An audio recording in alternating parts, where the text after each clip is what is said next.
Ну что, друзья, топ-5 ТВ-боксов до $50 на зиму 25 года, потому что последний топ мы делали в 24-м. Вот таких вот ТВ-боксов. И он кардинально изменен. Все, новая, некоторые ТВ-боксы вообще ушли. Новая эра пришла, новые ТВ-боксы и новый топ на канале Технозон. Поехали.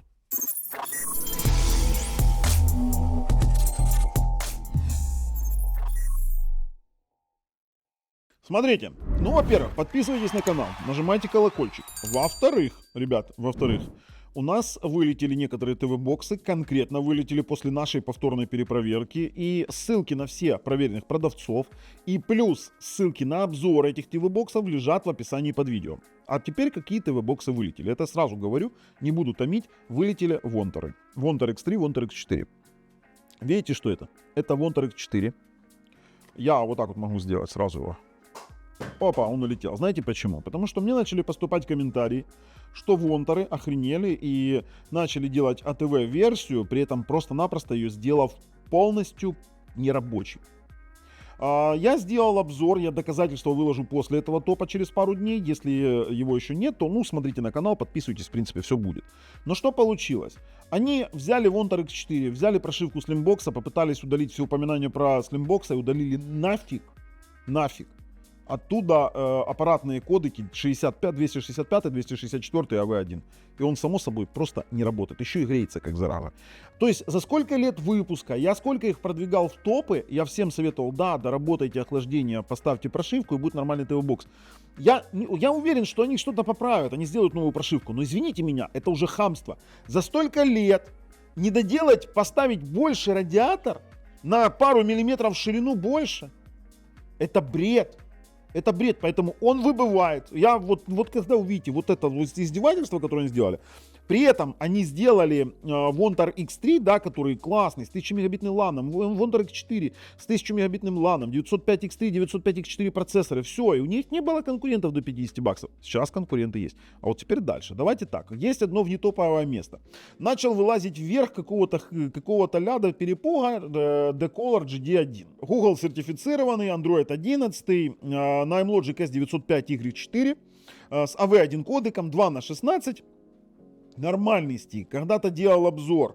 И раньше он стоил дороже $50, но сейчас он стоит дешевле. На него появился спрос, что самое интересное, и люди начали писать. Обрати внимание, Лисица начала все это дело фиксировать и выдает мне этот топ. Я прям удивился. Вы знаете, GD1, я его использовал. Он с Netflix, с Dolby Audio, подходит под любые стриминговые сервисы, которые есть в маркете. Будет воспроизводиться допустим, с Dolby звуком. Здесь нет, само собой, атмоса. Ну и в принципе он в не топ, потому что есть варианты лучше за эти же самые деньги. Нет нормального автофреймрейта, все через, допустим, тот же самый TV Quick Action, но он стоит 3680 и имеет право на жизнь. Но пока во внетопе. Во внетопе пускай там и сидит. Это так, мы его сюда засунули. В принципе, если интересно, пойдете посмотрите по ссылке в описании под видео.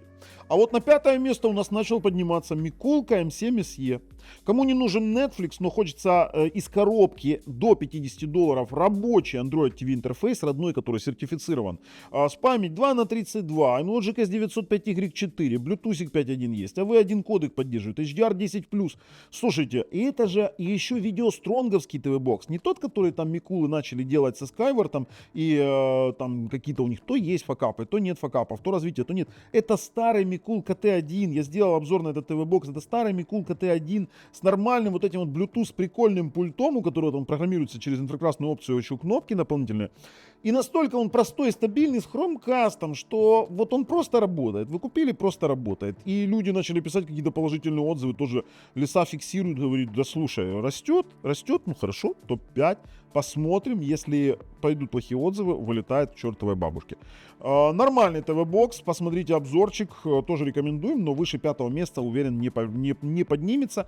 А вот Hamatix Stick 4K поднялся на 4-е место, вполне заслуженно, потому что это все-таки Hamatix, это Sai Robotic, который делает для американского рынка, это китайская компания, которая делает для американского рынка сертифицированные ТВ-боксы. И здесь у нас и Dolby Audio, HDR10+, само собой есть автофрейм, фреймрейт, Tutti2R Wi-Fi с очень хорошим нормальным модулем, Google TV 12, я же говорил уже, еще и с автофреймрейтом, AV1, H265, Widevine L1 для всех сертифицированных ТВ-боксов. Да, в нем нет Dolby Vision, но как стик для стриминга, я не говорю, что это полноценный ТВ-бокс, за $37 это намного лучше, чем тот же самый Micool, либо GD1.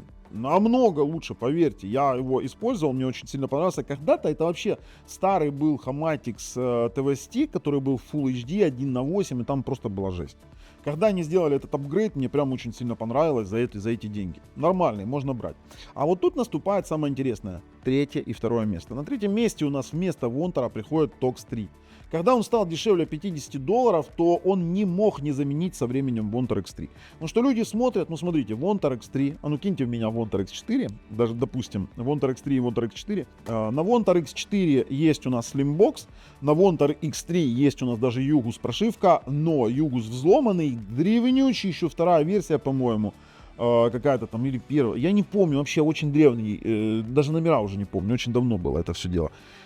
И она, само собой, не обновляется. Там что-то они пытались, энтузиасты, ядро обновлять, но все это настолько криво выходит, все равно всех плюшек нету. А Югус Tox 3 имеет Югус ассоциированную прошивку, с которой не нужно морочиться.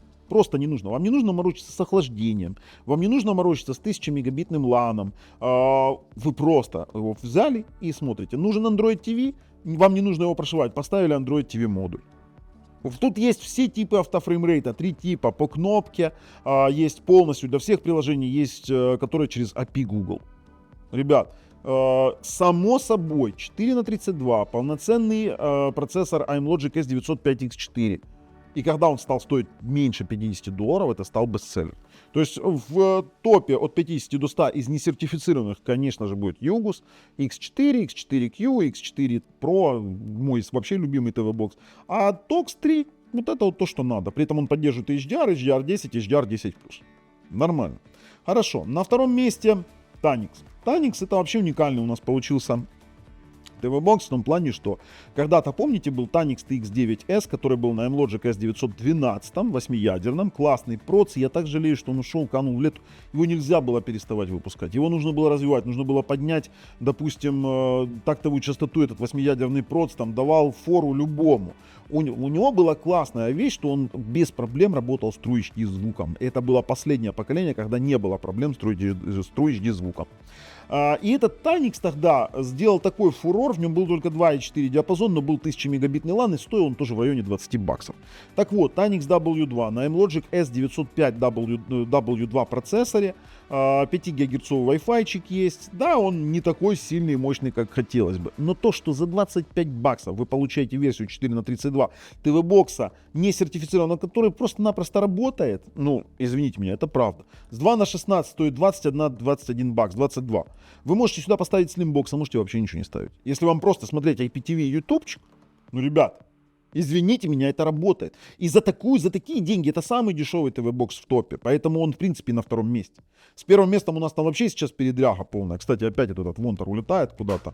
Все, он опять упал. Все, я вообще целился в лесу, но не попал. В 2 раза не попал, простите меня, увернулась. Хотите, геймпад в нее кину? Напишите в комментариях, на следующем топе швырну в нее геймпад. Она просто очень плохо себя ведет. Да, она кричит.